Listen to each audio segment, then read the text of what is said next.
Tardes a todos y todas.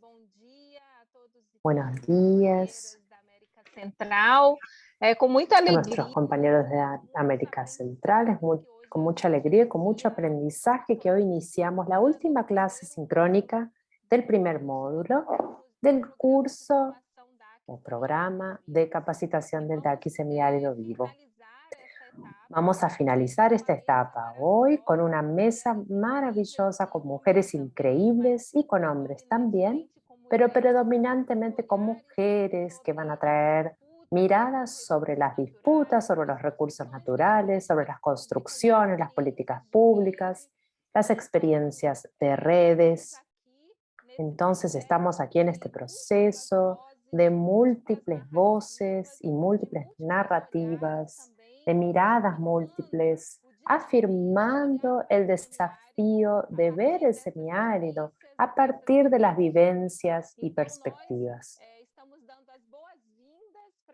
Hoy les damos la bienvenida a nuestras compañeras, a nuestros compañeros que aceptaron nuestra invitación para compartir sus experiencias y esperamos poder tener un momento más de grandes construcciones. Gabriel, ¿cómo están en Argentina? Leticia, muy bien, muchas gracias, muy buenos días y muy buenas tardes. Muchas gracias a los especialistas y panelistas que nos acompañan hoy y a todos los tutores y estudiantes, ¿no?, de los países que hoy se están conectando y que en este momento están ingresando al aula. Simplemente para, Leticia, parece mentira, pero estamos en la última clase del módulo 1, ¿no?, de lo que son las 3 primeras semanas así de cursos presenciales con especialistas, y hoy también vamos a iniciar al final el trabajo intermodular, ¿sí?, que va a durar 2 semanas sin clases presenciales. Pero eso lo vamos a explicar a la tarde. Ahora lo que queríamos nuevamente reiterar es el tema de la interpretación, ¿no? Recuerden que este curso se transmite en los dos idiomas, tanto en portugués como en español. Para ellos le pedimos que vayan abajito a la pantalla, hay un loguito que dice interpretación, ahí tienen que cliquear ahí y elegir el idioma, ¿sí?, portugués o español, para escuchar toda la clase de hoy. De todos modos, recuerden que la clase queda grabada en los dos idiomas y es subida a la plataforma y lo pueden escuchar en cualquier momento, ¿sí?, tanto en la plataforma en portugués como en la plataforma en español, traducida, o sea que la pueden escuchar un poquito después, mañana, pasado, cuando quieran repetirla, volver a escucharla. Dos cosas, Leticia. Primero, ha habido una intensa actividad de tutores todo este fin de semana, de tutores pedagógicos y tecnológicos que han ido ayudando a que más alumnos y más estudiantes ingresen, ¿sí?, a la plataforma. Aumentó mucho la cantidad de personas que han ingresado, pero todavía falta gente ingresar, así que los invitamos a que sigan con ese trabajo. Y también hemos estado recorriendo durante todo el fin de semana las comisiones de trabajo y los espacios para conversar, y hemos visto que existen algunas comisiones que han tenido muchísima participación, ¿no? Han subido sus trabajos, fotos, las discusiones que han tenido en los plenarios. Entonces también queremos felicitar y animar a los que aún no lo han hecho para que se sumen a compartir lo que están haciendo. Queremos felicitar, no sé, yo he visto mucho las comisiones de Argentina, las comisiones de Jujuy, las comisiones de Salta, he visto la participación de comisiones que están en Córdoba, en Chaco, ¿sí?, en La Rioja, que han participado de los foros. Recuerden que cada comisión tiene un foro de conversación interno, ¿sí? No es que todos están comunicados, sino que cada comisión maneja su dinámica de discusión, consultas, ¿no?, que tengan durante la semana. Así que muchas felicitaciones a aquellas comisiones que han subido sus trabajos. Y también pedirles a los promotores, a los tutores pedagógicos, que así como nos envían centenares de fotos de los trabajos que hacen, algunas de esas fotos también las puedan subir con algún comentario en su comisión, ¿no?, en el espacio de conversación que tienen. Así que, bueno, Leticia, con estas aclaraciones y un poco buena llegada a esta semana, te devuelvo la moderación para que empecemos con los panelistas. Graças, Gabriel. Então, muito rapidamente, Entonces, rápidamente animamos a los estudiantes y las estudiantes a que entren en la plataforma y aprenden a manejarse en este espacio virtual que tiene muchísimos datos, archivos, videos y material que fue seleccionado con cariño para ustedes. Y vamos a aprender haciendo. Estamos acá en este proceso colectivo. Y a gente vai trocando. Es aprender juntos, hacer juntos, y así vamos intercambiando información. Tenemos a los tutores, las tutoras. Hay un conjunto de personas que también están dedicados a ayudarnos en este proceso de comunicación. ¿No es así, Gabriel? Llamo entonces a Marta y a Lilian. Marta ya tenía hasta el mate listo. Bienvenidas a esta ronda de construcción de conocimiento. Me gustaría agradecerles una vez más en nombre de ASA, de DACI, de todo el conjunto de organizaciones que están involucradas para la construcción de este proyecto, y les pido si van a compartir su charla, les voy a avisar con 10 minutos, ¿ok? Gracias, Leticia. Buenas tardes a todas y todos, la verdad un gusto estar en este espacio. Y como no tenemos mucho tiempo, vamos a comenzar con Lilian, mi compañera de Plurales también, a compartir con ustedes el programa de Defensoras Ambientales. Bueno, mi nombre es Marta Esber, de Fundación Plurales, y voy a compartir pantalla, ¿es posible? Sí, adelante. Sí. Bueno, primero un poquito compartir con ustedes información sobre el programa, información cortita. Este programa lo venimos llevando adelante hace 7 años aproximadamente, en Argentina, Paraguay y Bolivia, y los objetivos del programa fueron fundamentalmente el fortalecimiento organizacional, acompañamiento político y apoyo económico con donativos, con organizaciones de mujeres, campesinas e indígenas. Más o menos son 35 los grupos apoyados con los 6 años de implementación y 7.000 beneficiarias directas. Este programa lo llevamos adelante conjuntamente con el Fondo de Mujeres del Sur y SINCAP de Bolivia. Lo que queríamos en principio era más que nada compartir aprendizajes para la defensa del ambiente y los territorios que durante estos años hemos tenido, compartirlos con todas ustedes y todos ustedes. Una de las cuestiones importantísimas es realizar, cuando comenzamos las actividades de cualquier proyecto, de cualquier propuesta, todos y todas las actoras de esta actividad, tener en cuenta el contexto en el cual se van a realizar estas actividades. Pero no el contexto puntual en ese momento, sino también poder prever cambios de ese contexto. Porque esto nos va a cambiar también toda la perspectiva de desarrollo de actividades. Y entonces podemos pensar en el contexto económico, por ejemplo, en nuestros países. Voy a dar ejemplos. Contexto económico. Nosotros, por ejemplo, a veces cuando vamos a realizar una actividad en territorio, contamos las organizaciones, los organismos técnicos, los organismos del Estado, como puede ser SACIF, INTA, etcétera, contamos con medios que recursos que proporciona el Estado. Si por algún problema económico, cambio en las políticas públicas, políticas económicas, no contamos con este recurso, tener en cuenta cómo lo reemplazaríamos. Otra cuestión de contexto sumamente importante y que a nosotros también nos ha pasado en estos años, son los cambios políticos, los cambios de gobierno. También allí, por ejemplo, contamos con el apoyo de un municipio para nuestras actividades, para algunas de las actividades. Pero ese municipio, durante las elecciones y cambio de gobierno, modifica su perfil político y puede decidir no apoyarnos más.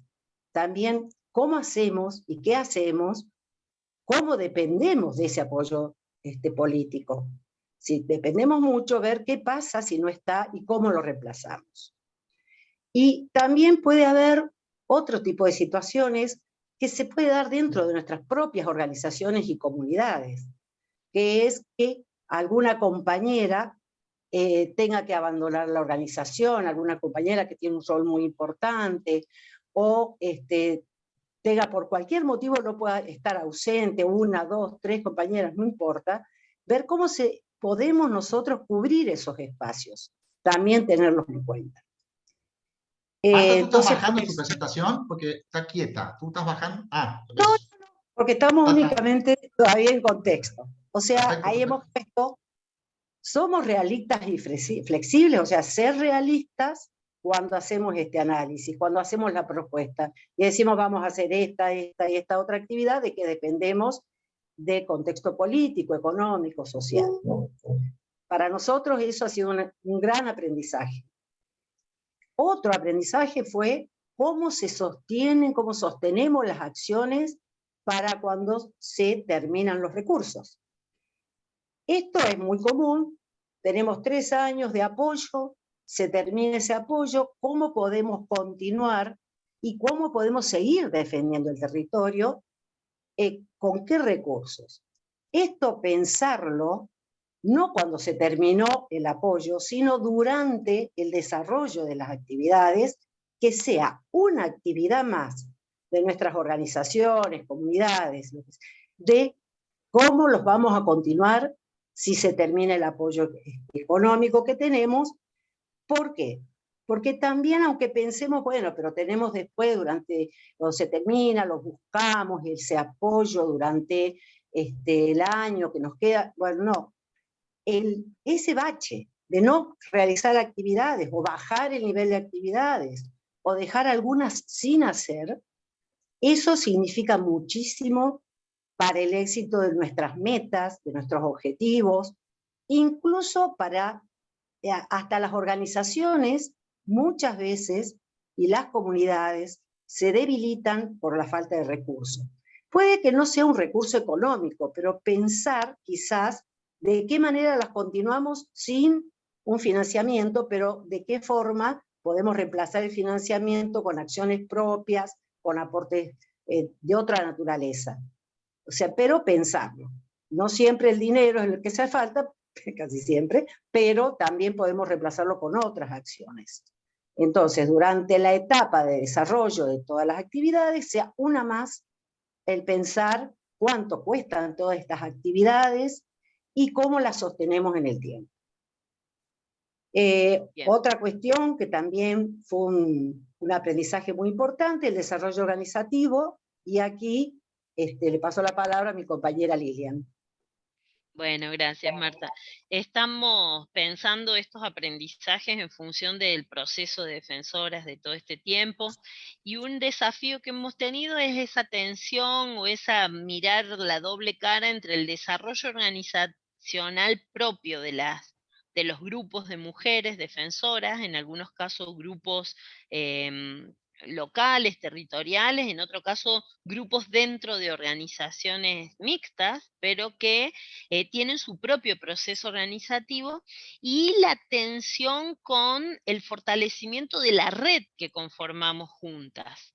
Entonces, cuando miramos la red y vamos pensando en nuevos desafíos y va creciendo el proceso de segundo grado, que significa la articulación entre las organizaciones, no podemos descuidar, y eso aprendimos y queremos compartir, el proceso propio del ciclo vital de cada organización y de cada grupo. ¿Por qué? Porque al interior de cada grupo hay un ciclo de vida de la organización que tiene que ver con el crecimiento de los liderazgos, el desafío de los aprendizajes y cómo se comparten, la inclusión de los jóvenes y el desafío de lo intergeneracional al interior de la organización. Como decía Marta, los contextos más locales, lo que está pasando en alguna comunidad específicamente. Entonces, hay una tensión entre fortalecer la red o lo colectivo, pero no descuidar esos procesos particulares, porque cada red está conformada por organizaciones que tienen en sí una vida propia y algunas veces enfrentan desafíos que son particulares, que tienen que ver con esa organización en particular y que es necesario compartir, socializar, encontrar también aprendizaje. Entonces, como no perder esa mirada entre los procesos propios de las organizaciones y esa tensión que vamos generando en poder articular esa red colectiva de organizaciones que son también colectivas, pero también tienen sus procesos individuales. Bueno, ese aspecto que quisimos denominar desarrollo organizativo y esa mirada de estas dos puntas, digamos, es otro de los aprendizajes que nos dimos a partir de este tiempo de transcurrido el programa. Bueno, gracias Lilian. Ahora también queremos compartir con ustedes algunas estrategias que nos resultaron muy útiles y con mucho aprendizaje, estrategias y reflexiones, ¿sí? Una de ellas fue, acá estoy, ahí, identificar en el territorio los conflictos socioambientales de una mirada amplia. Les contamos una actividad que tuvimos acá en Argentina, desarrollamos una serie de talleres en 8 provincias argentinas, y en cada uno de estos talleres, las mujeres de las distintas organizaciones desarrollaban de manera colectiva, señalaban en el mapa de su provincia cuáles eran los conflictos socioambientales que había. Y verdaderamente fue primero impresionante ver la cantidad de conflictos en cada provincia, que uno no tiene por ahí una mirada tan abarcativa, entonces conoce 1, 2 conflictos, 3, los que más resuenan, pero hay muchísimos más que afectan la vida, la calidad de vida, la tierra y los territorios de las mujeres. Entonces hicimos este mapeo en cada una de las provincias y obtuvimos, digamos, como distinta información. Por ejemplo, si bien estas provincias están en distintas regiones, pueden ser de la región Chaco, Puna o Altiplano y humedales, fueron diferentes en todas esas regiones, hicimos los talleres. Sin embargo, los conflictos en muchos casos se repetían. Y si no se repiten los conflictos, por ejemplo, que está la minera, fundamentalmente basado en el extractivismo, si no están las mineras, la petrolera o el agronegocio, aún siendo distintas estas actividades, tenían el mismo efecto, por ejemplo, la contaminación del agua o el mal uso del agua. Y esto se daba en provincias quizás desde acá, desde el norte de Argentina, en Jujuy, Santa Fe, Santiago, se daba en todas las provincias esta problemática.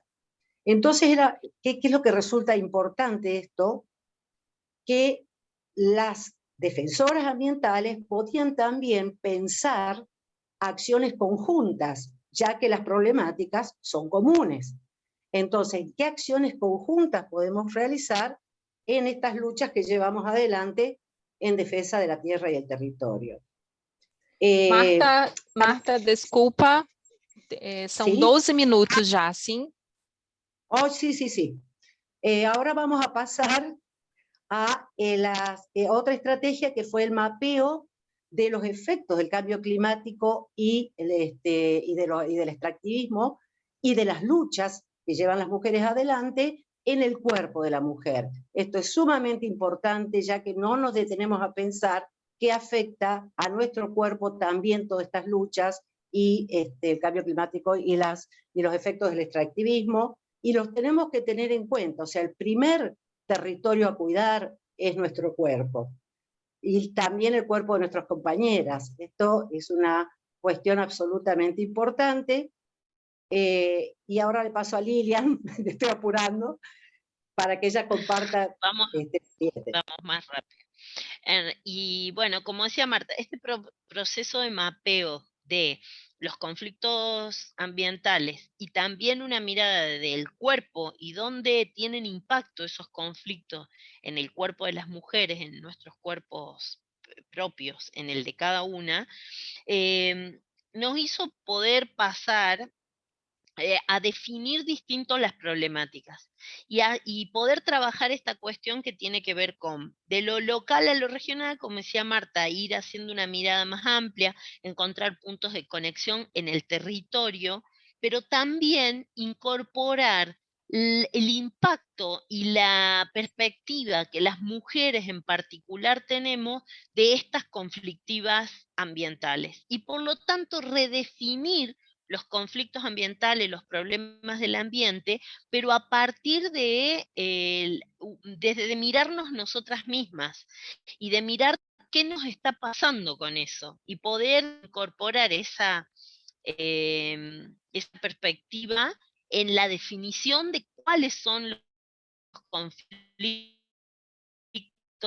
cuáles son las problemáticas ambientales y cómo implicancia o cómo implican de forma particular a las mujeres. Ahí hay un ejemplo que está mencionado muy interesante en relación a cómo las vecinas las vecinas de un barrio de Córdoba empezaron a analizar la problemática que sufrían en particular, es decir, les estaba en el cuerpo, en las enfermedades, en el impacto que iba teniendo una destilería, pero después pudieron mirar globalmente qué eran las destilerías, cómo forman parte de un plan más global y qué impacto va teniendo en otros territorios, por ejemplo, en la contaminación, en el uso de determinados pesticidas, también tiene que ver en este tema que es de activismo, de producción, no está la vida. Entonces, el impacto también es en los territorios. Entonces, esa doble dimensión es como que se puede y hace a la posibilidad de tener un conflicto. Entonces a eso llamamos, y lo que comparte justicia de género, es decir, ¿qué es la justicia de género y qué relación tiene con la justicia ambiental? Bueno, ahí tenemos una definición para compartir, pero en realidad es la acción del clima justa en términos de género combina estas dos dimensiones que ponemos en juego, lo que le pasa al cuerpo de las mujeres y lo que pasa en los territorios.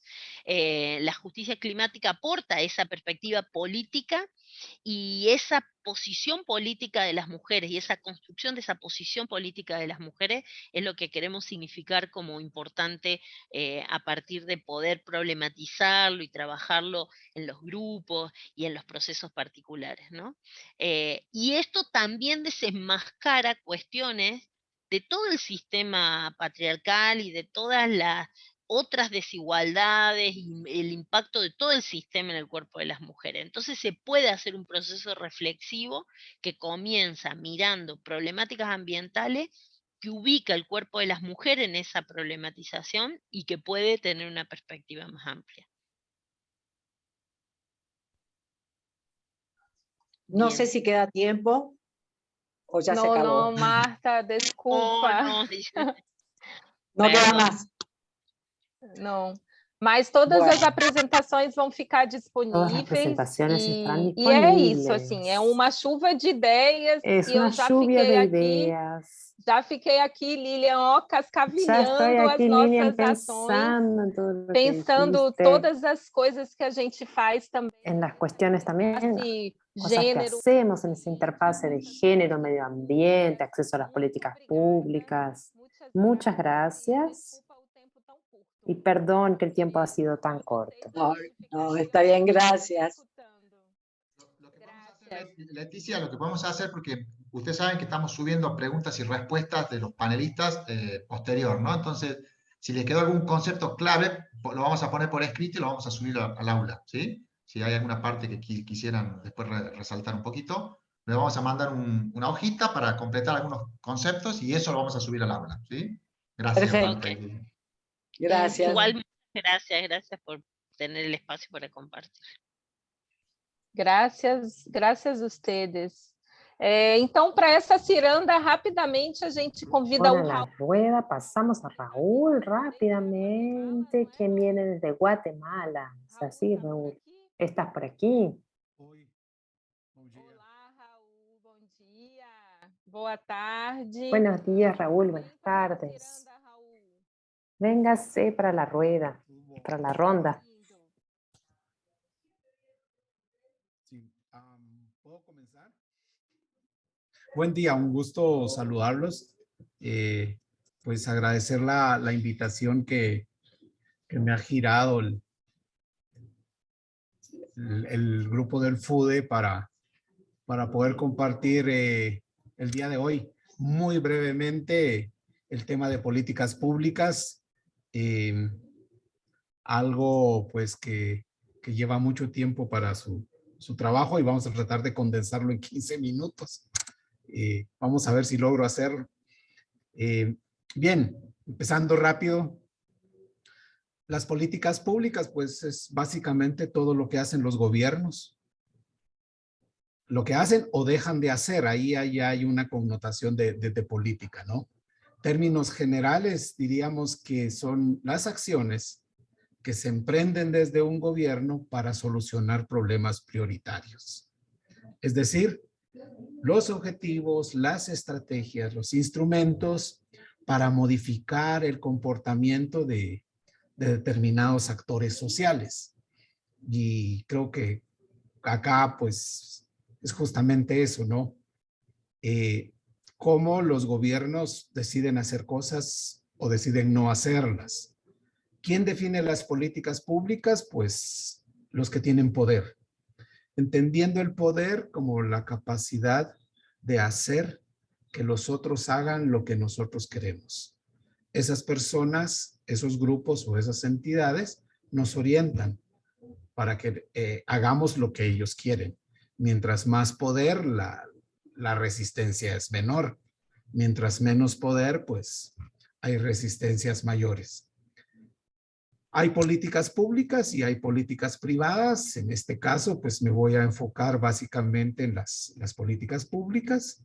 Como hemos dicho, estas son las que hacen que los gobiernos funcionen o no funcionen. Y en un Estado de Derecho, como los que tenemos en los países latinoamericanos, es el gobierno o es el Estado quien define las políticas.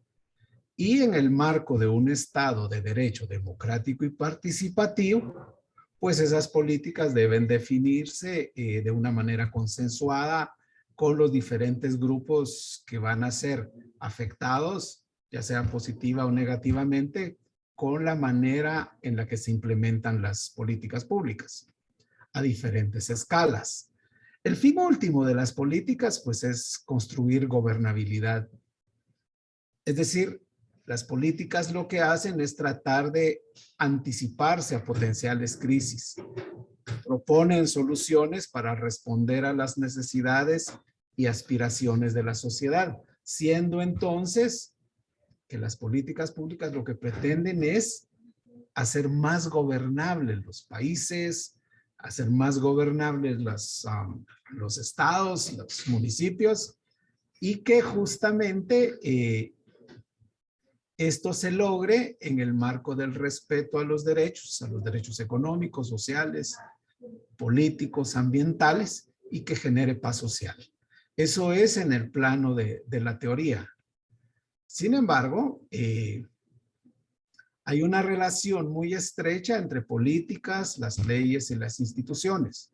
En un escenario ideal, pues las políticas son las que identifican ese problema que tenemos que resolver. Las leyes son las que nos ayudan a convertir las políticas en normas obligatorias, y las instituciones son las instancias que nos ayudan a cumplir las leyes y aplicar las políticas. De una manera muy rápida, muy general, digamos, esa es la manera en la que se gestionan las dinámicas entre gobiernos y sociedad en nuestros países. Ahora, ¿qué pasa cuando tenemos un problema global como el calentamiento global, es decir, ese tema que nos preocupa porque las condiciones ambientales a nivel planetario están cambiando. La temperatura está subiendo y esa subida de las temperaturas pues está afectando la manera en la que se presentan fenómenos naturales que son básicos para nuestra vida. La vida nuestra de los seres humanos y la vida de todos los otros seres vivos del planeta. ¿Hacia dónde vamos? Y ese es justamente el enfoque de esta breve charla, ¿no? En términos generales, hay políticas globales que están trabajando en este tema. Por ejemplo, tenemos el Convenio Marco de las Naciones Unidas para el Cambio Climático, que nos ayuda a estabilizar o pretende estabilizar la concentración de gases de invernadero en el largo plazo para que ese cambio climático no sea tan violento, tan catastrófico. Y se monta en una institución que es el Programa de Naciones Unidas para el Medio Ambiente. Hay normas, hay convenios que nuestros países se han obligado a cumplir. Nuestros gobiernos han firmado el Convenio Marco de Naciones Unidas para el Cambio Climático. El salto más significativo en este convenio fue la suscripción del Acuerdo de París en el año 2015, y cada uno de nuestros países está obligado a elaborar y identificar cuáles son los temas que vamos a trabajar en las contribuciones a nivel nacional para frenar el cambio climático. A eso se suman otros compromisos, como por ejemplo los Objetivos del Desarrollo Sostenible, que nos obligan a adoptar como países, como sociedades, como naciones, medidas urgentes para combatir los efectos del cambio climático. Cada uno de nuestros estados cuenta con políticas, leyes e instituciones que atienden esto.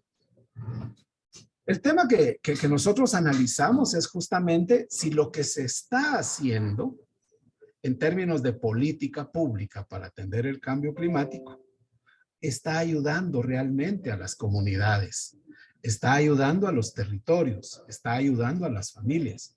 Y creemos que ahí hay una diferencia muy significativa. La mayor parte de nuestros gobiernos están trabajando en atender estas demandas globales y no estamos trabajando en atender las demandas nacionales, fundamentalmente las demandas locales. Y esto lo podemos observar, creo yo, en cada uno de nuestros países.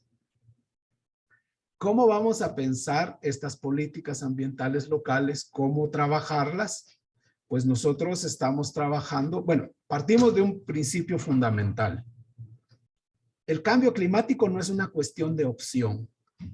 Es decir, no es una cuestión de lo tomamos o no lo tomamos. El cambio climático se está dando, así como se han dado cambios climáticos a lo largo de toda la historia de la vida en el planeta Tierra. Los seres humanos llegamos al continente americano, pues justamente aprovechando un cambio climático hace 30.000, entre 16 y 30.000 años. Todos los seres vivos a lo largo de la historia de la vida en la Tierra, pues cada vez que hay un cambio climático tenemos tres opciones. O migramos, o nos adaptamos, o nos extinguimos. Los seres vivos que pueden migrar lo hacen. Los que no, se tienen que adaptar obligadamente. Y los que no logran migrar ni adaptarse, pues se extinguen. Y ese es uno de los grandes dilemas que estamos enfrentando ahora, que se está hablando de la sexta extinción de la vida. Y eso es sumamente crítico porque nos involucra a nosotros. Estamos claros de que hay que mitigar los efectos de gases de invernadero, pero a nivel de las familias, a nivel de las comunidades, a nivel de los territorios, lo más importante es cómo nos vamos a adaptar a estas nuevas condiciones ambientales.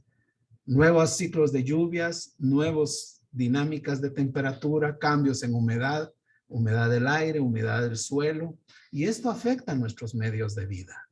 Afecta la manera en que las familias, las comunidades y los territorios aseguran 3 temas básicos: agua, alimentos y energía. En donde para nosotros, desde lo que nosotros trabajamos acá en la universidad y creemos que deberíamos hacerlo a esta escala, pues, ¿cómo vamos a asegurar agua? Agua para consumo humano, agua para producir nuestros alimentos. ¿Y cómo vamos a asegurar agua para generar energía? Energía a pequeña escala, porque obviamente las políticas públicas, como lo hemos dicho anteriormente, están enfocadas en cuestiones macropolíticas, macroeconómicas, a nivel de comunidad, a nivel de familia, a nivel de pequeños territorios.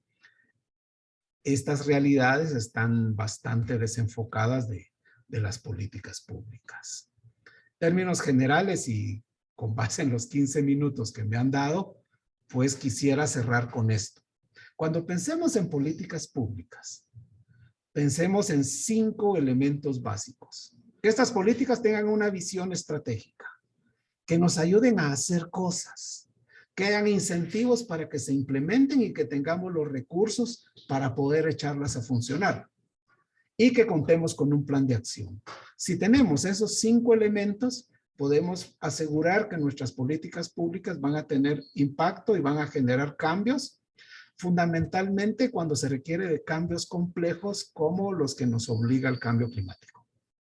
Si nos falta... Raul, temos 10 minutos, ¿tá? Ok, listo. Si nos falta la visión estratégica, la política pública genera confusión.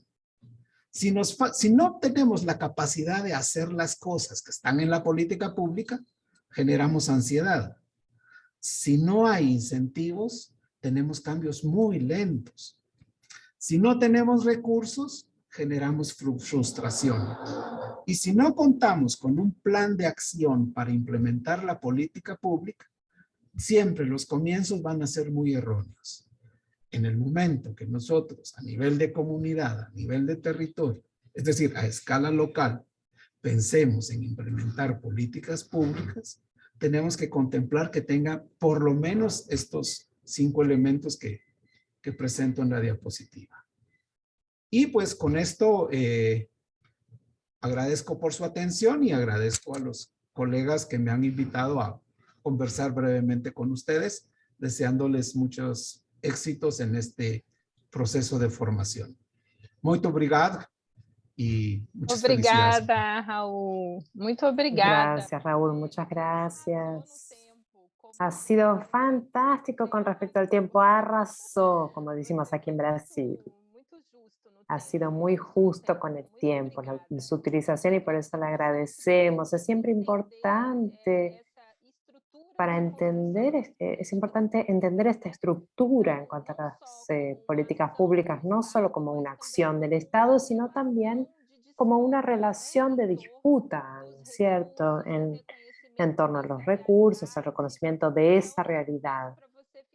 Entonces le pido que se quede, por favor, porque ahora oiremos 2 experiencias muy interesantes aquí en Brasil, que dialogarán directamente con su presentación sobre cómo la sociedad civil se apropia de esa estrategia y reconoce la política pública como una acción fundamental del Estado, y también en la disputa de esos recursos. Muchas gracias, Raúl. Ahora volvemos a la ronda. Le pido a Cristina, por favor, Cristina Nascimento, una compañera que está ahora en la gestión aquí con nosotros. Ella es parte de ASA, es mujer nordestina, feminista. Cristina, bienvenida. Le aviso en 10 minutos. Buenas tardes. Voy a utilizar el espacio aquí y utilizar el micrófono porque mi garganta está un poquito delicada estos días. Pasé la mañana en silencio para poder garantizar mi participación en este espacio fantástico. Quiero iniciar deseándoles a todos y todas los que participan de esta sala virtual directamente de Argentina, de El Salvador, de Honduras, de Guatemala y de Brasil. Me gustaría desearles a todos y todas una tarde agradable. Quiero saludar a los agricultores y agricultoras, a los pueblos tradicionales y especialmente a los pueblos indígenas aquí en Brasil, ya que hoy es el día dedicado a los pueblos indígenas. Y sé que en esta sala, además de pueblos brasileños, tenemos varios hermanos y hermanas latinoamericanos y latinoamericanos. Quiero también hacer referencia con respecto a ASA y a la red del Nordeste, a los técnicos y técnicas en las organizaciones sociales, en nombre de Gabriel, América Latina, una red internacional de la cual tengo orgullo de participar, como de muchas otras redes. Y sé que también el CETRA está aquí, pero ahora 30 segundos que demoré, voy a pasar a la presentación. Para mí los saludos son importantes. Me gustaría iniciar mi presentación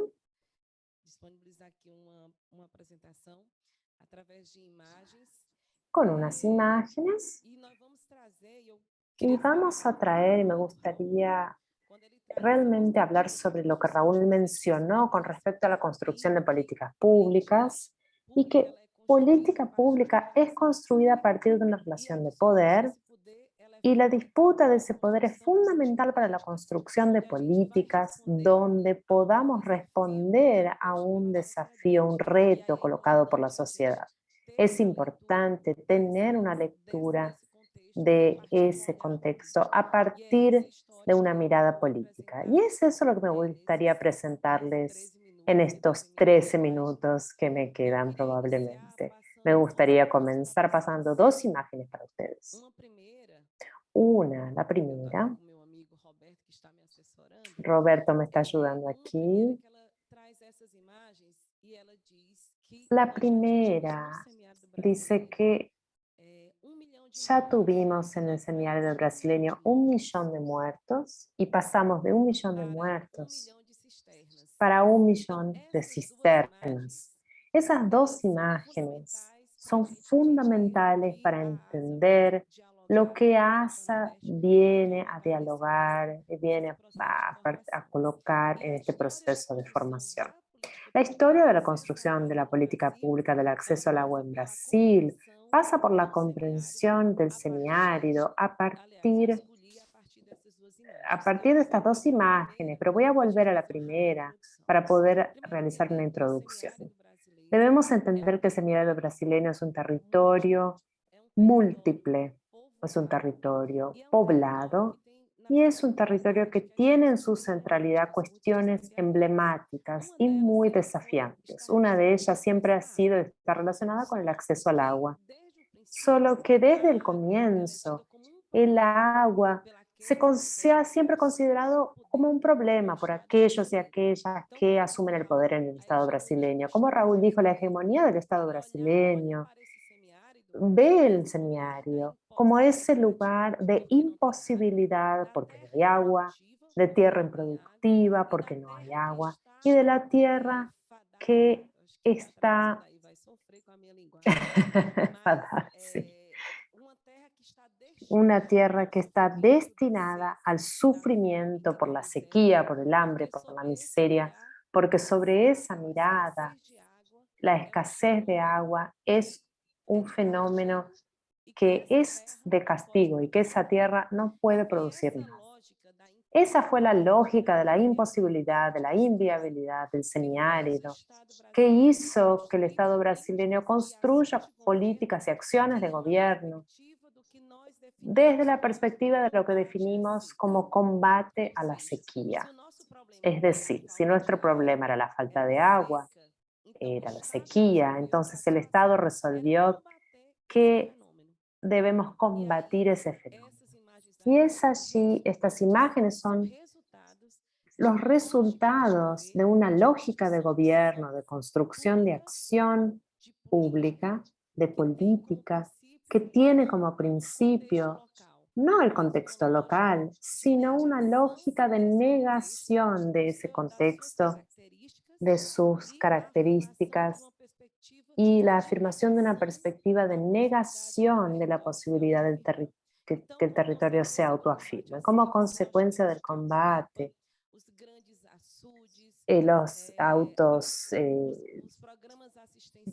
de suministro de agua, y durante mucho tiempo podemos afirmar que hasta el comienzo del siglo XXI, estas imágenes aquí eran constantes en nuestro semiárido brasileño: el hambre, la miseria, campos de concentración, búsqueda de alimento en otros lugares, éxodo rural, las personas abandonando el espacio rural en búsqueda de algo mejor, y ese mejor nunca era el territorio nuestro semiárido, sino un otro territorio.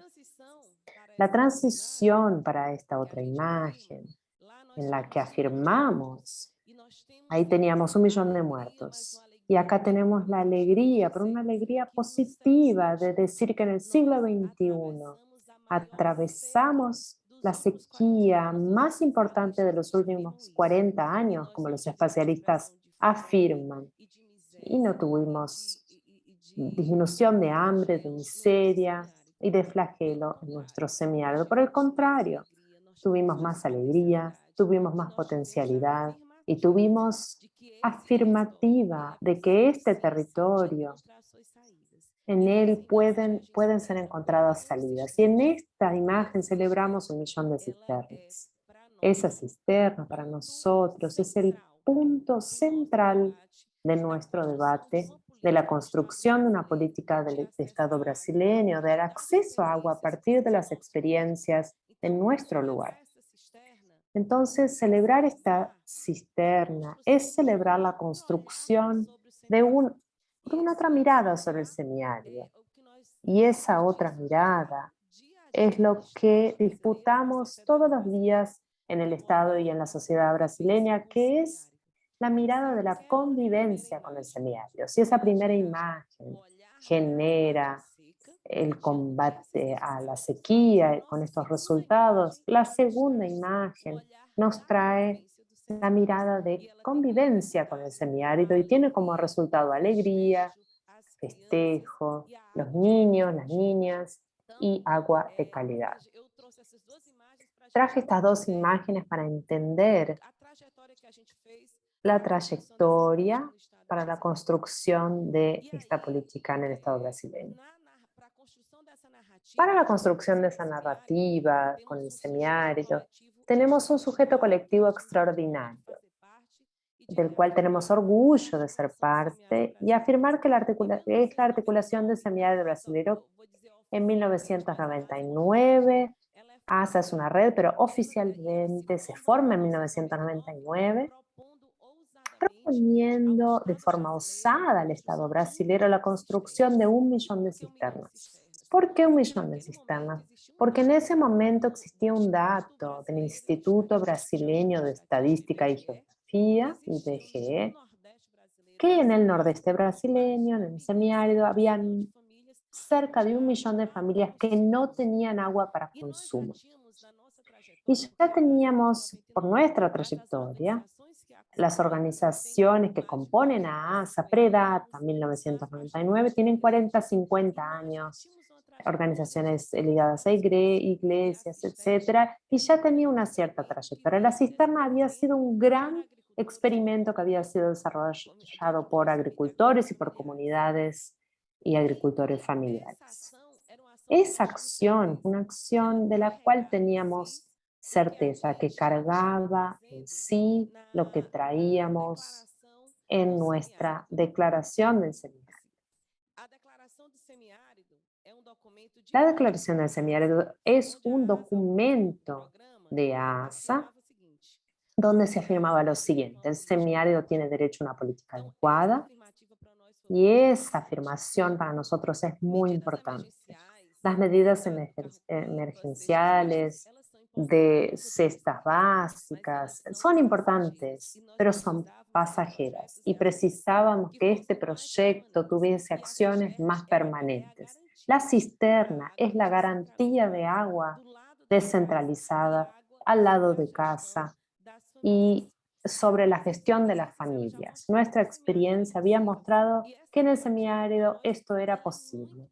Y esa afirmación es muy importante para nosotros. Debemos considerar la diversidad de nuestra región. Entonces, pensar en una política en el semiárido era pensar en un semiárido diverso, de pueblos tradicionales, de comunidades indígenas, riberinas, de agricultores sin tierra. Es un semiárido complejo, pero muy interesante desde el punto de vista del descubrimiento de sí mismo. La propuesta de nuestro proyecto de 1000 cisternas, que todavía viene del gobierno de Fernando Henrique del año 2001. Consolidamos un primer proyecto del año 99 al año 2000, un proyecto piloto junto con el gobierno federal. Es importante decir que en ese momento el Estado brasileño estaba siendo gobernado por Fernando Henrique, del PSDB, un partido socialdemócrata, con el cual iniciamos un diálogo.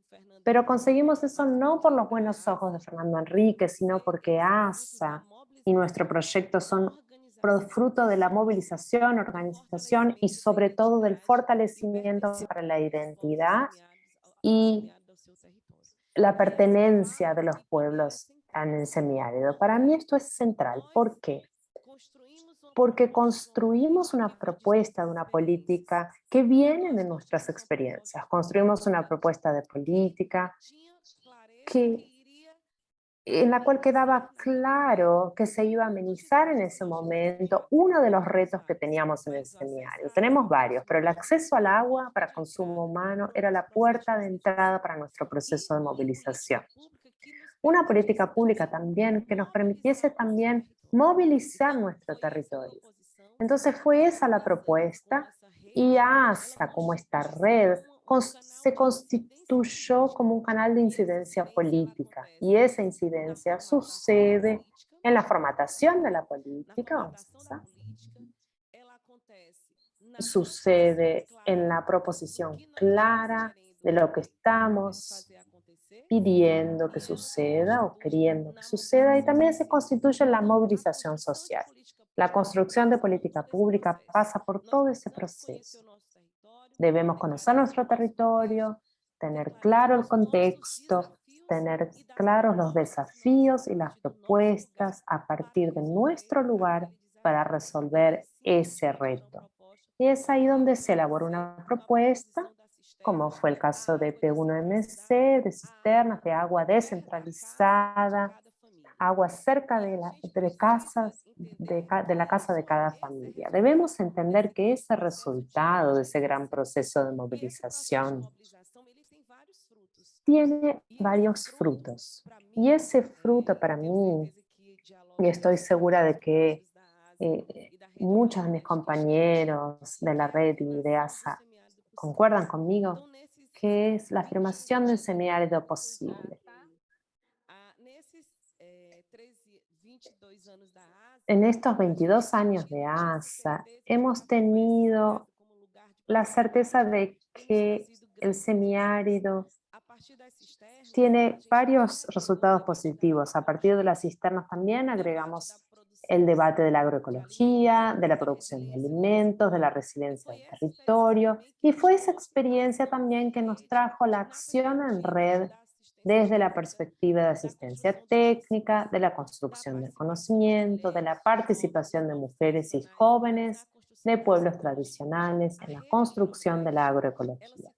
La red ATER Nordeste también fue un gran resultado de este proceso movilizador que ASA desarrolló y continúa desarrollando en el semiárido brasileño. Un conjunto de organizaciones de la red ATER Nordeste son parte de ASA y osaron ir más allá y comenzar a debatir este territorio como un territorio de posibilidades de producción de alimentos a partir de las experiencias de los agricultores y las agricultoras.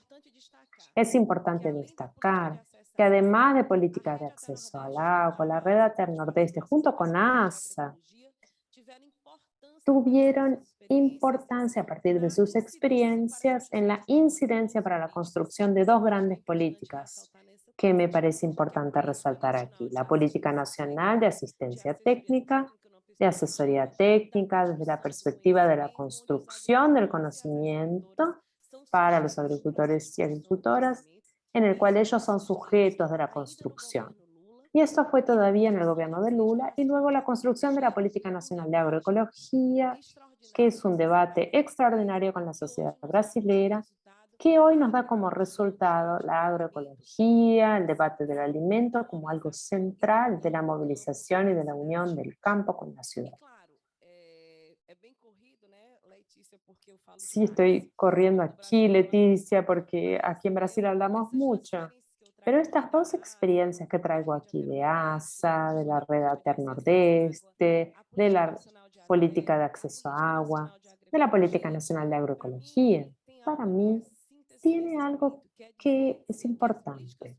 Las políticas públicas se construyen con propuestas claras y por nosotros, ya experimentadas, y con la sociedad movilizada y con la participación. Nuestra acción es una acción política y el tiempo ahora es de continuar resistiendo, porque sabemos que el momento que vivimos nos trae grandes retos. Me gustaría reafirmar lo siguiente. En este momento continuamos en la disputa de hegemonía por la comprensión y por la mirada sobre el semiárido.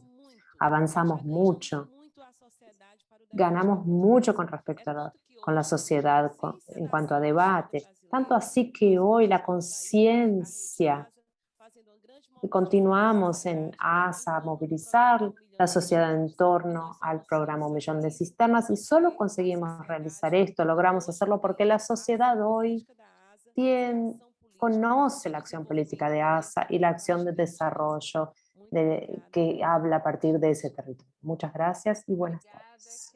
Muchas gracias, Cris.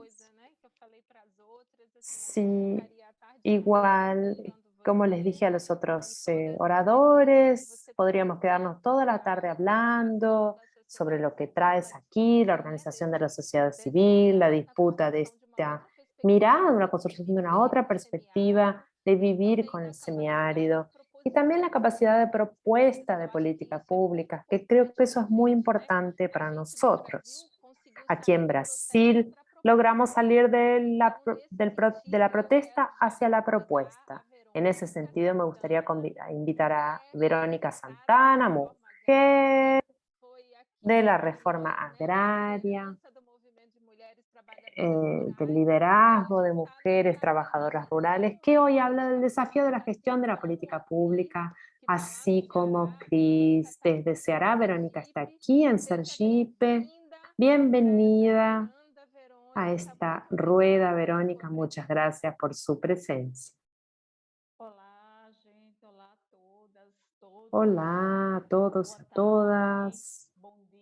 Buenas tardes, buenos días. No sé si hay alguien que le tengo que desear buenas noches, pero me gustaría saludar a todos y todas.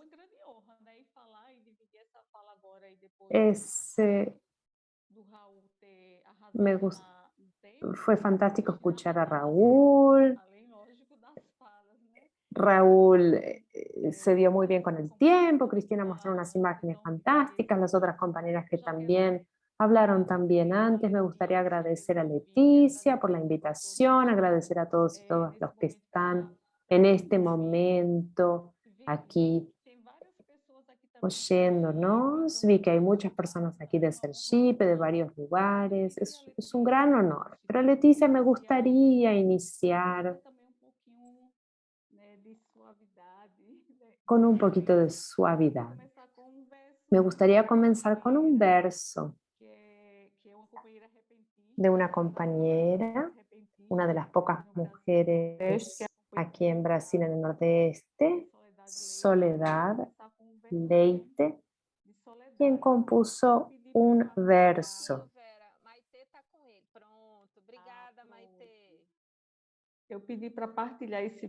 Sí, pedí para compartir este fragmento para facilitar el trabajo de la intérprete. El feminismo. La historia se torna pionera cuando en el camino del abismo se rescata lo que es feminismo, en la vida y obra de cada compañera, en el pasado de cada brasileña, que algunas hasta trabajaron bien, otras fueron juzgadas por alguien. Quien conoce esta historia se deleita. La mujer feminista no acepta los dominios machistas de nadie. Quería traer este primer momento, este homenaje a Soledad y a todas las mujeres, pero también pensar también y reflexionar sobre nuestros procesos históricos, de nuestra historia y de nuestra historia reciente. Como Leticia mencionó, soy militante del movimiento feminista y del movimiento agroecológico. Tengo el movimiento Mujer Trabajadora Rural del Nordeste como movimiento base, pero también soy agricultora asentada y ahora estoy en la gestión municipal aquí en mi municipio, en el litoral de Sergipe.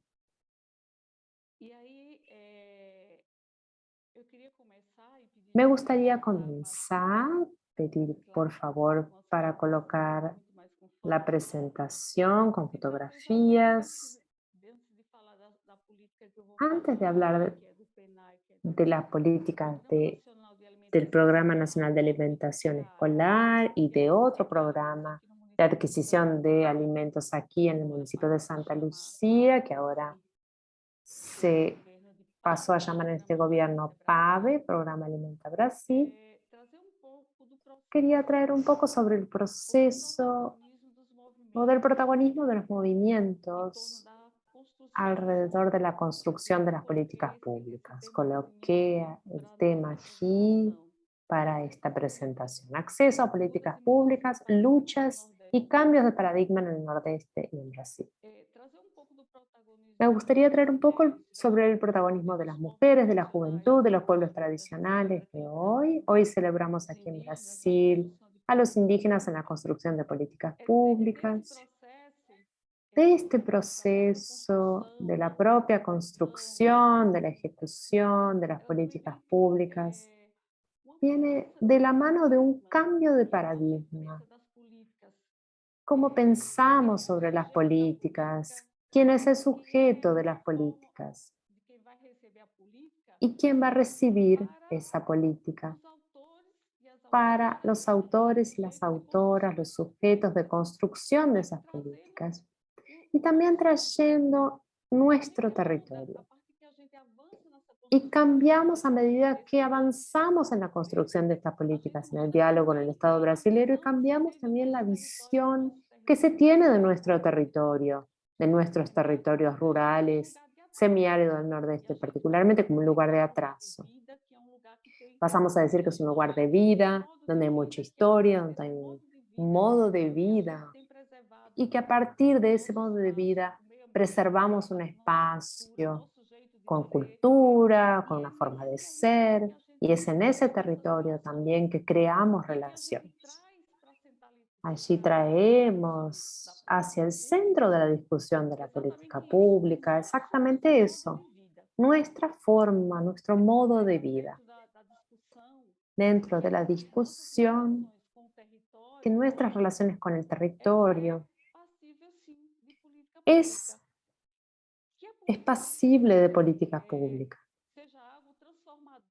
Y que la política pública sea algo transformador a partir de aquello que es de construcción social. Si tenemos una situación de violencia, de discriminación, de machismo, de falta de recursos, la política pública es posible y es un derecho. Entonces, logramos avanzar a partir de nuestra discusión, de nuestra comprensión, hasta una dimensión en la división sexual del trabajo, del racismo dentro del Estado. Y eso es algo revolucionario, principalmente cuando colocamos metodologías de enfrentamiento, de combate, reflexiones en las políticas públicas.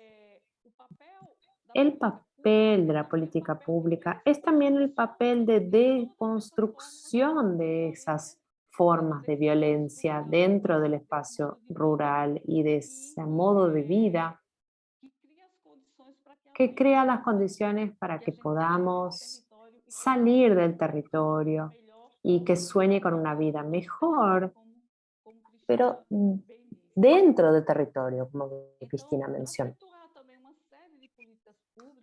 Para también hablar de una serie de políticas públicas debemos tener una serie de espacios. Eso fue algo en lo cual avanzamos mucho en nuestra historia reciente en Brasil, más de una década de nuestro diálogo con el gobierno, donde debe haber varios espacios de diálogo, consejos, conferencias, varios espacios que precisamos para poder ir trayendo en la construcción de nuestras políticas, nuestras experiencias. Entonces, a partir de lo vivenciado, de las experiencias de enfrentamiento a todas las formas de desigualdad, ya sean políticas, económicas, también precisábamos una serie de espacios para poder promover ese diálogo y avanzar en las políticas públicas. Pero me gustaría traer un marco aquí en esta diapositiva, esta fotografía en la Marcha de las Margaritas.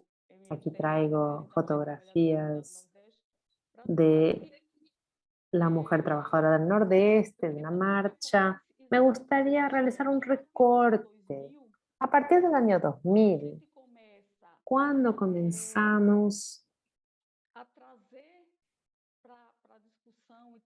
a discutir, a traer a la calle, a traer al diálogo, y realizamos la primera marcha mundial de las mujeres, después tuvimos la primera marcha de las Margaritas, comenzamos a pautar el Estado brasileño y la sociedad contra el hambre y toda forma de violencia. Y a partir del momento en que comenzamos a avanzar en este gran movimiento y este gran diálogo de traer la lucha de las mujeres y las pautas, también pudimos ver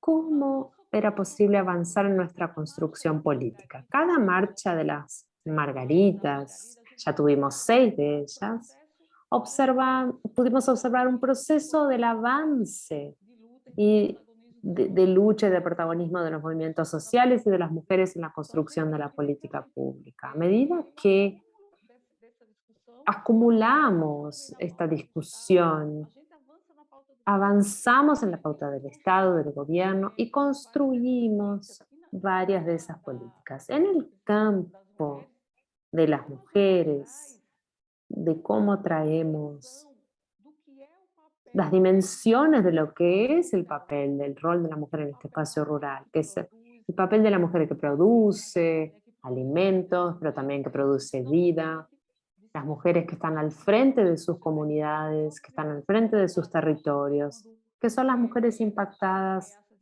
cuando llegan las amenazas, y tenemos varias en nuestro territorio, pero principalmente en el enfrentamiento al hambre en particular y de falta de agua.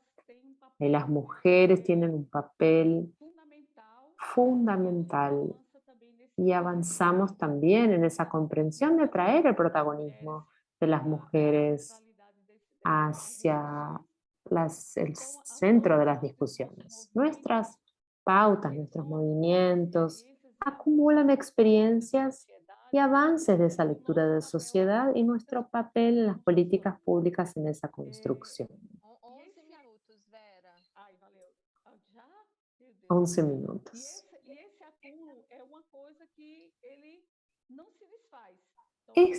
Esto acumulado no se deshace, a pesar de pasar un momento difícil, no se deshace.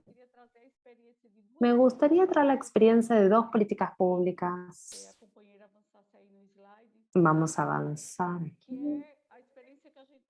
La experiencia que estamos viviendo ahora en Santa Lucía de Itaí, que es un municipio donde vivo, que tiene un bioma de mata de costa atlántica y es un municipio que tiene un cuarto habitado por quilombolas, territorios quilombolas. Es un municipio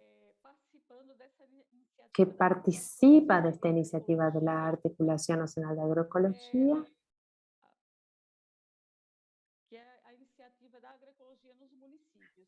que es una iniciativa de agroecología en los municipios. ¿Qué es lo que hicimos a partir de nuestra experiencia con el programa de adquisición de alimentos de EPA? Vamos a avanzar.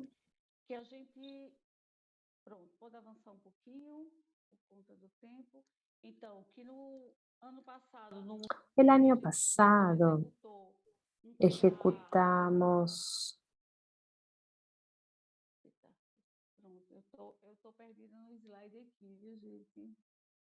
Me perdí aquí en la presentación, aquí está.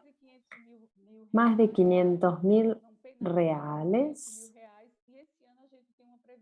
Este año nuestra previsión es de tener más de 1 millón de reales para ejecutar este PENAE en el municipio de Santa Lucía.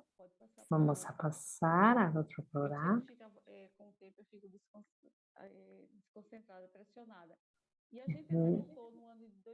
Ejecutamos en el año 2021 un PA, que ahora se llama PAVE, que tiene una previsión de casi 175.000 reales para ejecutar en el municipio. Me gustaría traer que esos dos programas son muy importantes, como programa de generación de ingresos, pero también que diversifica la producción, que garantía la soberanía alimentaria.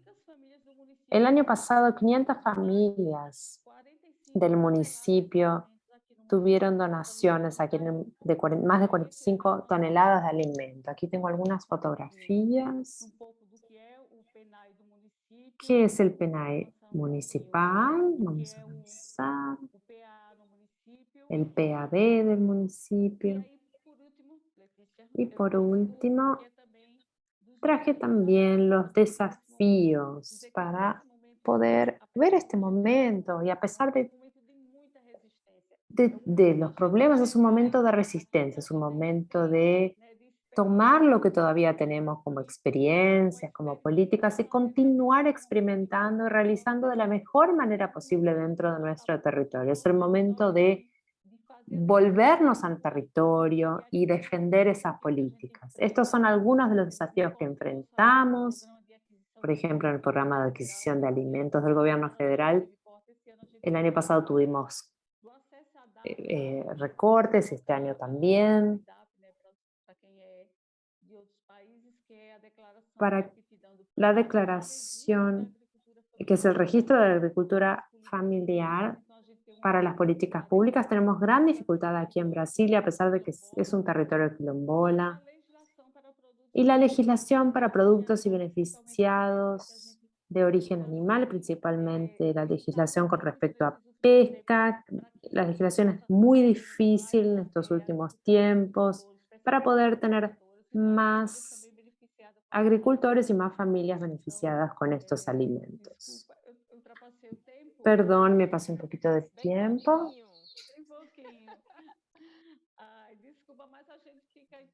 Perdón. Y después espero que hayan logrado traducir un poco de nuestra experiencia. Gracias. Muchas gracias, Marta, Lilian, Raúl, Cristina. Me gustaría también decirles que tenemos ahora 360 puntos de conectividad. ¿Es verdad, Gabriel? 364. Eso no significa que hay 364 personas. Son 364 grupos reunidos para escucharnos. Muchas gracias a todas las personas que salieron de casa, que dispusieron de tiempo para estar aquí con nosotros. Muchas gracias por haber compartido esta lluvia de experiencias y de perspectivas. La clase de hoy nos ha traído desde la lucha de las mujeres en sus territorios, en defensa de ese territorio, y cómo eso dialoga también con la violencia de género y también violencia estructural como falta de agua, falta de acceso a la tierra, exclusión de las mujeres como sujetos políticos. Raúl también nos trajo un conjunto de perspectivas de lo que significan las políticas públicas en su relación con el Estado y como una acción de políticas públicas desde una lectura más teórica, ¿verdad, Raúl? Pero también como instrumento de apropiación de las comunidades. Cristina nos trajo una experiencia riquísima de ASA, de la Red ATER del Nordeste, y Verónica como ampliación de lo que es convivencia con el semiario y de la capacidad que vamos teniendo de apropiarnos de los procesos históricos y revertir esa perspectiva para una perspectiva de convivencia con el semiárido, traduciendo eso en nuevas políticas públicas. Y Verónica trajo una experiencia bien localizada de un municipio en el interior de Sergipe, para conocer un poco más sobre cómo podemos apropiarnos y transformarnos en sujetos de la política con todos los desafíos que se presentan. Esta clase es parte de un proceso de formación. Vamos ahora a pasar para Gabriel, quien nos va a explicar un poco más cómo van a ser las próximas etapas del periodo intermodular, donde ya tenemos aquí varios comentarios y preguntas en el chat, comentarios que serán sistematizados y serán reenviados a nuestros panelistas, donde construiremos las respuestas. Me gustaría agradecer una vez más la presencia de todos y todas, y paso la palabra a Gabriel para que nos explique cómo serán los próximos pasos de este trabajo intermodular. Y a todos los panelistas. Sí, en estos 10, 12 minutos que nos quedan, queremos hacer básicamente dos cosas, ¿sí? Primero, ustedes saben que en la metodología del proceso de formación, al final de cada clase presencial con especialistas, hay como un trabajo práctico que los grupos siguen trabajando, ¿no? Una hora más a partir de este momento. La propuesta que el equipo de aquí les hace, pero es solamente una propuesta, ustedes pueden tomar la decisión que más les parezca y seguir por el tema que más les guste, pero la propuesta es que conversen un poco en cada grupo sobre las organizaciones de mujeres y las luchas de las mujeres en sus territorios, ¿sí? Que puedan identificarlas, que puedan ver si existen, cuáles han sido sus luchas, cuáles han sido sus participaciones más activas. Sabemos que las mujeres están en todas las luchas de acceso al agua, de acceso a la tierra, de la agroecología, pero la pregunta que le queremos hacer para que ustedes reflexionen en cada uno de sus grupos es si eso está visibilizado, si eso ustedes lo reconocen en su territorio, y si lo reconocen, con quién articulan y cómo trabajan. Es una reflexión sobre la importancia del rol de la mujer en las luchas campesinas e indígenas, ¿sí? Esa es como la propuesta que le hacemos y que ustedes la tienen en el aula virtual, ¿no? En el seguimiento del trabajo práctico que continúa ahora.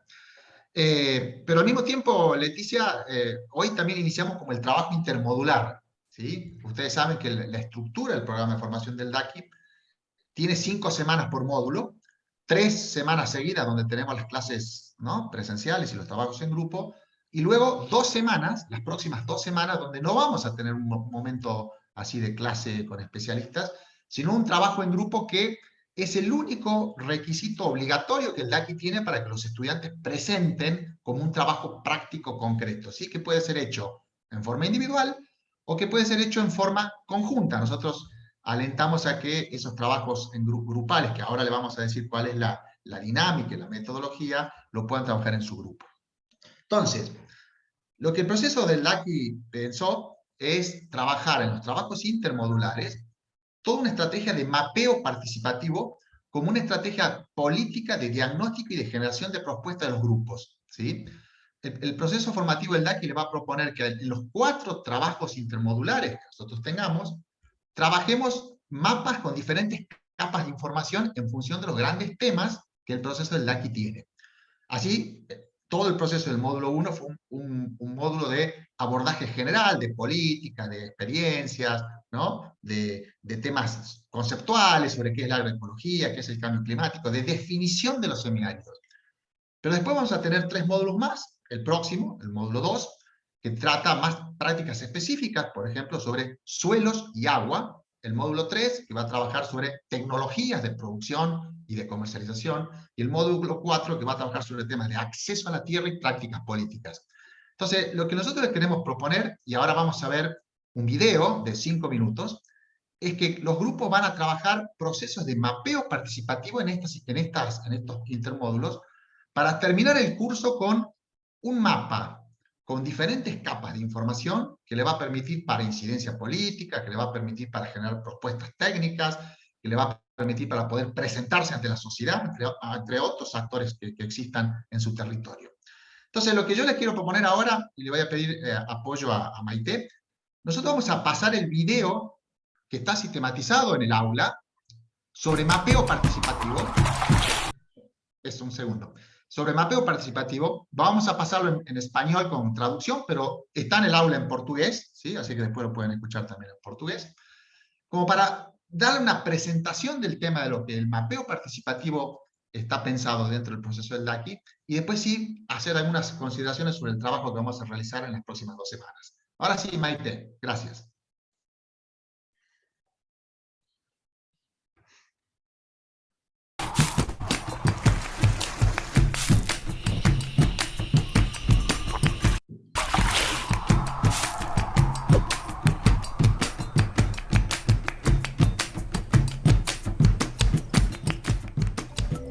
El mapeo participativo es una herramienta que permite construir de manera colectiva una representación de la realidad que viven las comunidades y organizaciones, y que sirve para visibilizar sus demandas.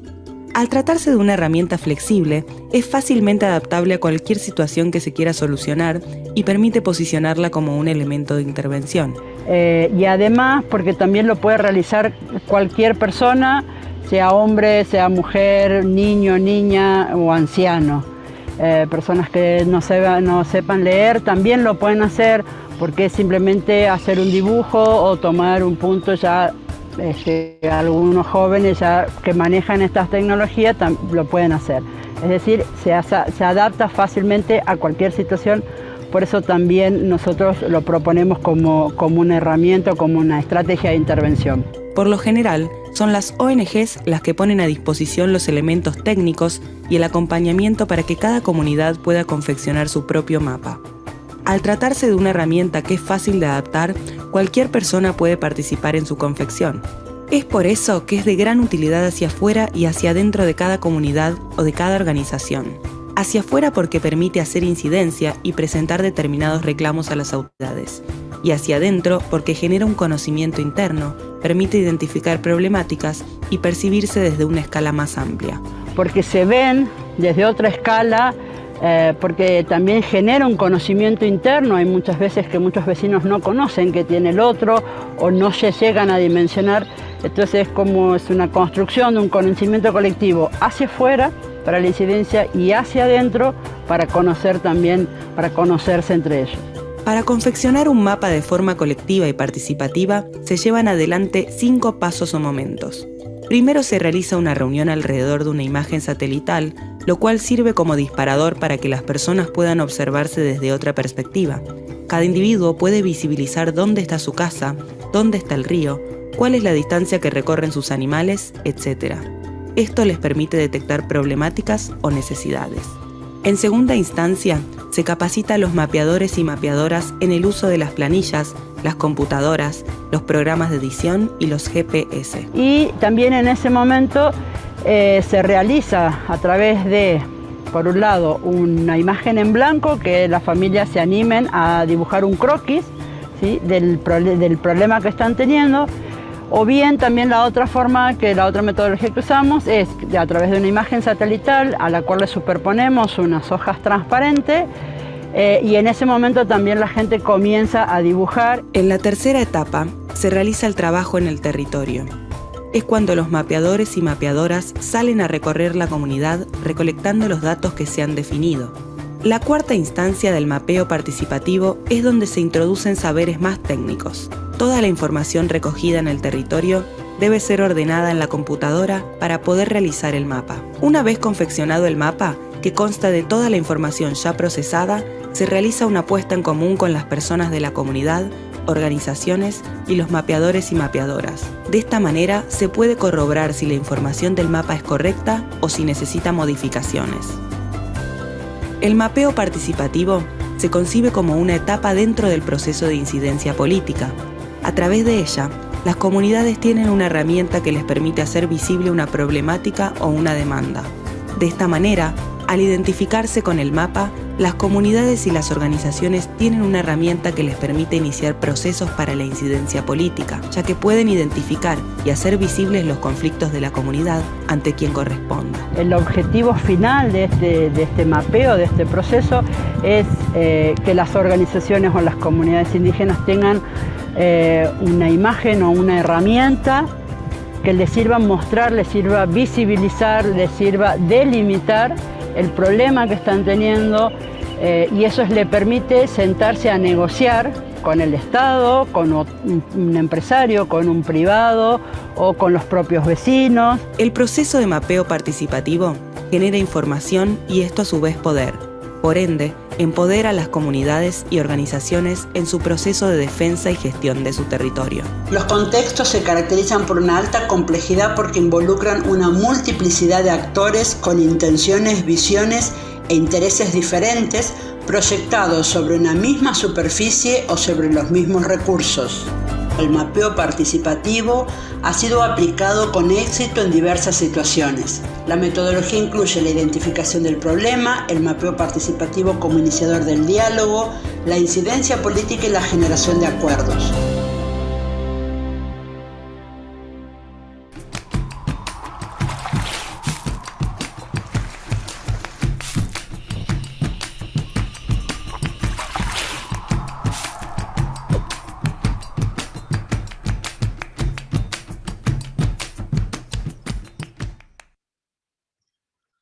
Bueno, gracias Maite. Yo ahí estaba viendo en el chat que había como problema de escuchar la traducción y el video. Este video está en plataforma en portugués, ¿sí? O sea que si hubo algún problema de escucharlo, entrando a la plataforma en portugués, se ve exactamente el mismo video en portugués. Y como ustedes ven, este es uno de los videos que Daki ha sistematizado, así como ha sistematizado todos los casos que ha hecho, ¿no? Ustedes si han recorrido los módulos y las aulas, han visto en cada uno algún tipo de estos videos. Pero nos parecía interesante mostrar este video porque es lo que va a iniciar el proceso de trabajo intermodular.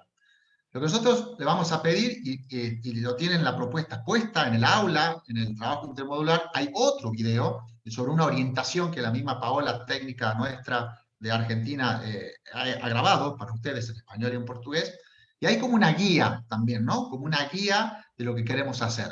Básicamente, lo que vamos a hacer es una etapa de croquis, es decir, salvo aquellas comunidades que a lo mejor hayan ya trabajado con mapas satelitales y con GPS, los que no lo hayan hecho, le vamos a pedir que hagan un sistema de mapeo bajo croquis, que son dibujos, ¿no?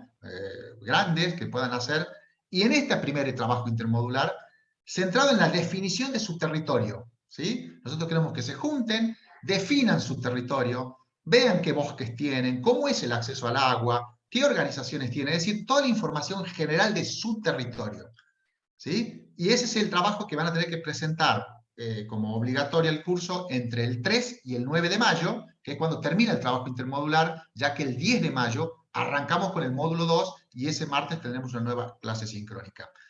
Les recomendamos que además de ver las recomendaciones que existen en el aula, hagan este mapa lo suficientemente grande, porque sobre este mapa, sobre este territorio que ustedes definan, van a ir sumando las capas en los próximos trabajos intermodulares. Como les digo, el intermodular 2 va a ser sobre suelo y agua, el intermodular 3 va a ser sobre las técnicas de producción, de comercialización, de manejo de animales que ustedes tengan, y el intermodular 4 va a ser sobre acceso a la tierra y políticas públicas. Cosa que tengan al final 4 capas, ¿sí? De un mapeo que va a ser muy potente para el trabajo posterior de cada uno de los grupos.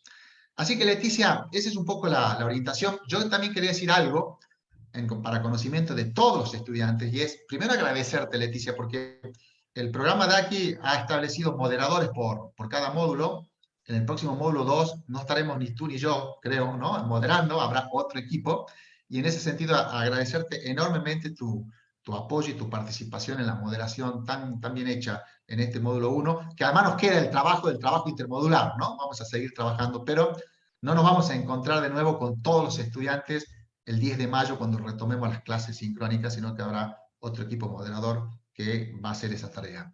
Así que también, Leticia, en nombre del DACI, agradecerte enormemente tu apoyo y tu participación. Bueno, Leticia, eso es un poco el trabajo. Le pedimos a los tutores que puedan ingresar al aula, tienen todas las recomendaciones hechas, tienen los mismos videos para verlos y escucharlos, y aspiramos a que entre el 3 y el 9 de mayo hagan todos los mapas que quieran, todas las informaciones que quieran poner en esos mapas. Después vamos a ver de qué forma una devolución, porque van a ser cientos, y tenemos que ver cómo podemos manejar esa situación. Pero bueno, le deseamos el mejor trabajo. Por mi parte, Leticia, te dejo a ti el cierre, agradecerte muchísimo y decirles a todos que el próximo trabajo sincrónico de clase con especialistas es el 10 de mayo con el inicio del módulo 2. Gracias, Leticia. Obrigada, Gabriel. Muchas gracias, Gabriel. Ha sido un placer estar junto a ti en este trabajo. No soy buena de controlar tiempo, no fue fácil. Me gustaría agradecer a todas las personas que participaron con nosotros, a todos los compañeros y compañeras, a aquellos que trajeron sus experiencias y también a los monitores, monitoras que están con nosotros. Agradecer a Julia, a Maite, que están por detrás dando apoyo, a los compañeros de DACI, porque este curso, este programa ha sido un gran desafío en la construcción colectiva del conocimiento. Me gustaría recordar, Gabriel, que el mapa es una disputa en la visión del territorio.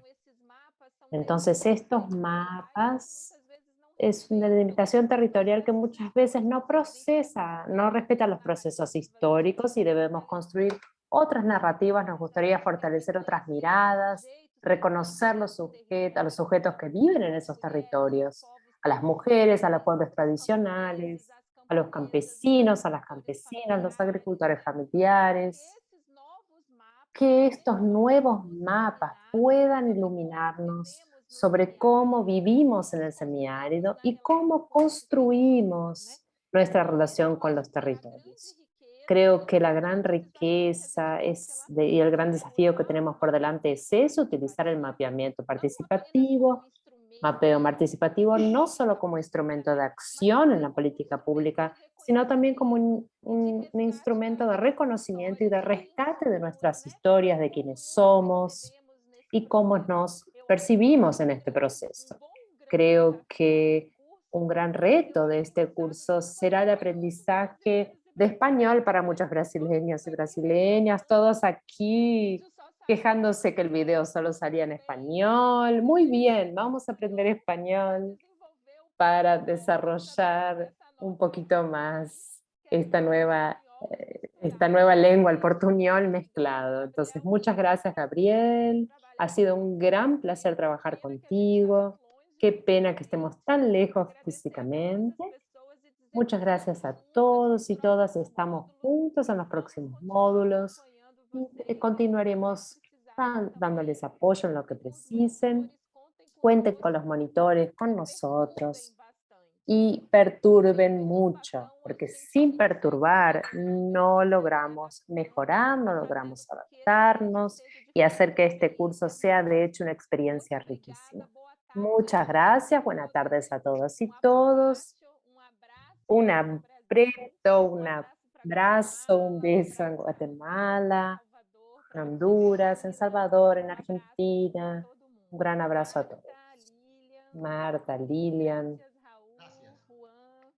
Gracias. Gracias y esperamos los trabajos y nos vemos el 10 de mayo en el nuevo arranque. ¿Sí? Até dia 10.